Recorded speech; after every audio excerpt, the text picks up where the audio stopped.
Is anybody listening or watching the EEOC right now? Because let me tell you, they are scurrying over there.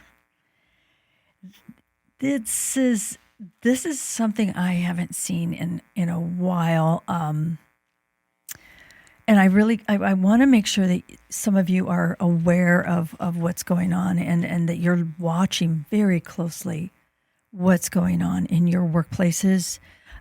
Hey, thanks for listening. This is Pandy Pridemore at the Human Resource, and today we're going to talk about some recent activity over at the EEOC.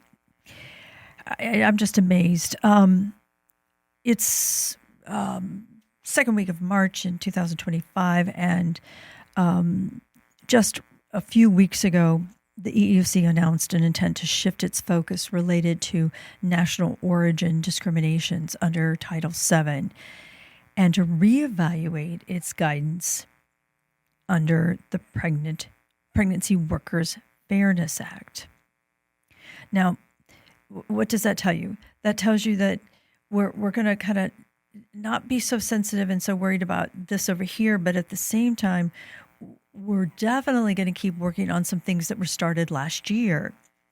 But at the same time, they announced the intent to begin rigorous enforcement of anti-discrimination employment laws against employers that are, now remember, illegally prefer non-American workers under Title VI, and to reconsider whether we are choosing non-American workers over American workers for positions. Now, what does that sound like? Yes, of course it is. It's a reflection of the DEI programs that have been going on. The EEOC is standing up and saying, you know what? I think we need to really take a second look on this. We absolutely cannot permit individuals to actually continue choosing and overlooking American workers for immigrants, illegal aliens, or visa holders, or any other legal immigrant over American workers. I mean, Chair Andrea Lucas here on the 19th of February came forward and said, look, this is something we have to do. In fact, she's calling it a crackdown on this type of discrimination to ensure that national origin protections under Title VII apply equally to American citizens. We have talked about DEI programs for a very long time.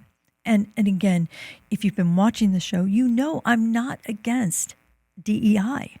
Not at all. Not at all. In fact, that would be a very, very hearty conversation if someone tried to tell me that I have been promoting anything else. But now even the EEOC is stepping forward and saying, look, we've gone too far with all of this, and we're going to start bucking down. Cracking down is her term. And we're going to start taking a really serious look at what employers are actually doing. What policies do you have in place? And if you've been in human resources long enough, you know this also is an open door for those who feel that they've been discriminated against as American citizens. So my ears went up right away, and I started thinking, oh my gosh, we need to talk about this, because if you believe as a human resource representative that some of your practices have maybe leaned a little too hard, or maybe they've been way too constrictive, please use this in your arsenal to train and explain to your supervisors. Look, they're serious. The EEOC, the federal government, they're serious. White people, Americans, anyone that's been kind of pushed off to the side and not considered equally because we've tried so hard to work on our DEI programs, they now have the EEOC's ear. It's just the reverse of it was a few years ago. The other thing, going back to the Pregnancy Pregnant Workers Fairness Act. I don't know why I keep messing that up. That's becoming serious because back in April of 2024, 17 attorney generals of states across the country filed suit and said, no. There are portions of the PWFA final rules that came out that are related to abortion infringe on states' sovereignty and coerce the states to violate their policies of regulating abortion to protect unborn life. And it was kind of put on hold, but here on February 20th, the Eighth Circuit reversed that hold and said, no, the states do in fact have standing to bring the case. So what I'm trying to say with this one is it's change, guys.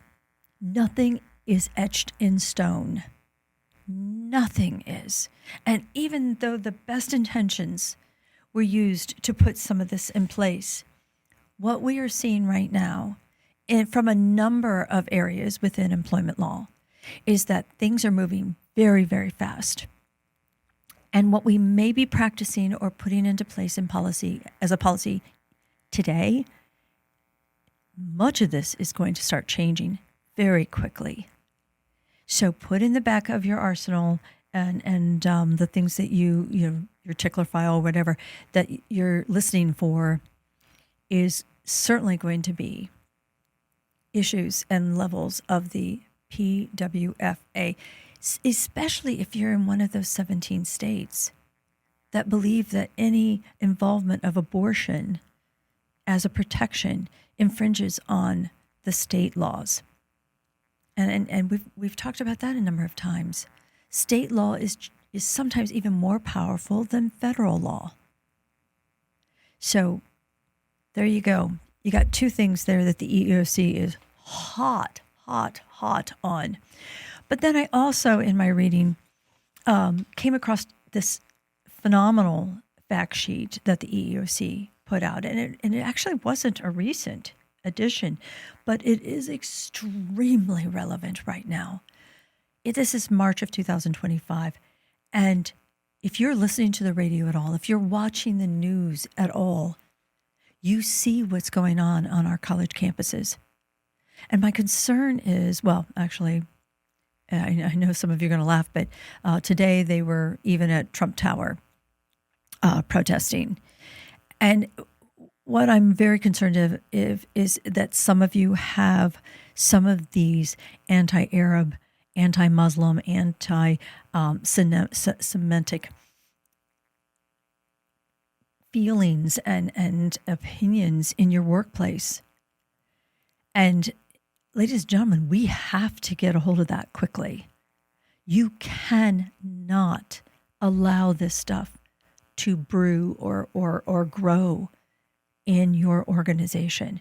The EEOC put out this wonderful fact sheet, and they even have, I don't know if you can see this if you're watching the video on YouTube, but there's even a poster that they have provided now for this kind of disparate treatment. And one of the things that actually goes into detail here is the impact of individuals on social media. And it specifically says conduct that occurs outside of work can contribute to a hostile work environment. Example, if an employee posts religious slurs about a Muslim or Jewish coworker on their personal social media, it can affect the workplace if the coworker learns about the posts directly or other coworkers see and discuss them at work.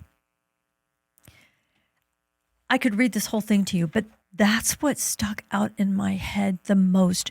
You've all, if you're listening to this podcast, chances are you've all been trained on harassment. You've all been trained on bullying. If you've been listening to the podcast, I know you have because I've had multiple shows on this. But what I don't put a lot of time on, and shame on me, is planting the seed with each and every one of you in that you have the right to be looking at their social media accounts. And that, well, I know you've heard me say, if it goes on in the workplace, it's allowed in social media. But this is the reverse. If we say no, it cannot go on in the workplace, then no, it cannot go on in social media. You have the responsibility of protecting your employees. And if in any condition or any situation, they are put in a compromising position because somebody is picking on them because of their religious beliefs, or they're picking on them because of their clothing, their